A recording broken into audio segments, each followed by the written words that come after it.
নাকি? দেখুন, আজকে মাননীয় মুখ্যমন্ত্রী প্রত্যেক ভোটের আগে একটা একটা করে নূতন নূতন নূতন নূতন খেলা শুরু করে। উনি বলেছিলেন এমন খেলা খেলবো আমার খেলা কেউ বুঝতে পারবে না।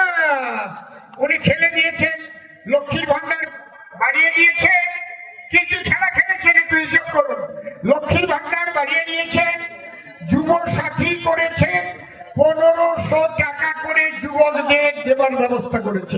ভাতা ভাতা, আচ্ছা এই ভাতা যদি জীবনে ভরে পায় সে কোনোদিন আর ভাতা হতে পারবে? পারবে? বিয়ে করতে পারবে? হ্যাঁ, কায়দা। তাহলে ভাতা পেলে ভাতার হওয়া যায় না। দেখুন, ভাতা পেলে কিন্তু বিয়ে করতে পারবে না, বিয়ে করতে পারবে চাকরি পেলে। সেই চাকরি বাকরি কিচ্ছু নেই। এই জন্য আমাদের পরিবর্তন যাত্রা এখান থেকে শুরু হলো বনগাঁ সাংগঠনিক জেলার। আমি আর কিচ্ছুই বলবো না, ঠাকুর মশাই রয়েছেন।